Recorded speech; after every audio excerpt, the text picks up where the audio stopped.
سلام و درود خدمت همه شما دوستان نهایت گرامی. دوستان نهایت گرامی، امروز ما یک پیام دارم بلده جامعه روحانیت و او ای که ما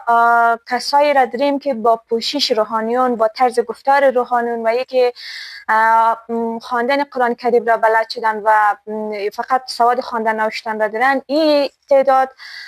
چی در بین مردم اهل تسنن و چی در بین اهل تشیع، اینا به عنوان ملا سر منبر بالا میشن و مو موضوعات و عقده های شخصی را که برآورده نشده از طریق مذهب روی مردم تحمیل مونن تا او خواسته های خود را برآورده کنن و موضوعات خرافی را وارد مذهب مونن. و ما شاهدی از این قسم موارد را خیلی زیاد هستیم. حتی در گذشته تاریخ کسی بوده که حتی شهروند افغانستان نبوده، اما مدت 20 سال در مسجد پلخشتی او ملایک ده که او به نام حاجی سید پیرکرمشاه مشهور بوده و نام اصلی از او توماس ادوارد لارنس بوده که اهل انگلیس و در کابل 20 سال ملایک ده و مردم 20 سال پشت از او نماز خواندن. زمانی که از کابل رفته یک نامه به جای خشته که شما 20 سال نماز خود دوباره بخوانید چون در پشت یک فرد غیر مسلمان نماز خواندین.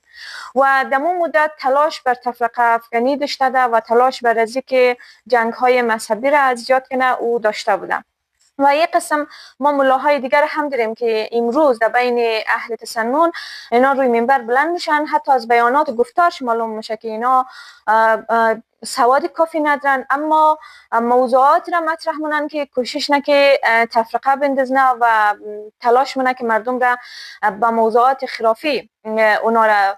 پیوند بده و در دل اونا او را جایگزین کنن و از ناآگاهی مردم سوء استفاده مونن. و همین قسم در بین اهل تشیع هم ما کسایی را داریم که اونا فقط تنها مکتب خوندی خواندن یا تنها سواد خواندن نوشتن را دارن، یک روزه بلد شدن. در بسیاری از مناطق هزارجات اونا امروز ملای، حتی از روحانیونی که دکترا دارن اونا خود بالتر میگیرن و روی منبر که بالا میشن چنان موضوعات خرافی را بیان مونن و توقع دارن که مردم از او پیروی کنن که مردم هم زیادتر از ناگاهی از اونا پیروی مونن. بنابراین جلوگیری از این افراد تنها از طریق جامعه خود روحانیت ممکنه. حتی در قسمت نسل کشی هزاره ها که ما شما همیشه را یاد مونیم و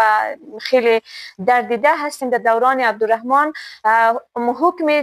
تکفیری را که اعلان کرد عبدالرحمن و جواز قتل عام هزاره ها که گرفت از طریق همون ملاهای بودن که اون ملاها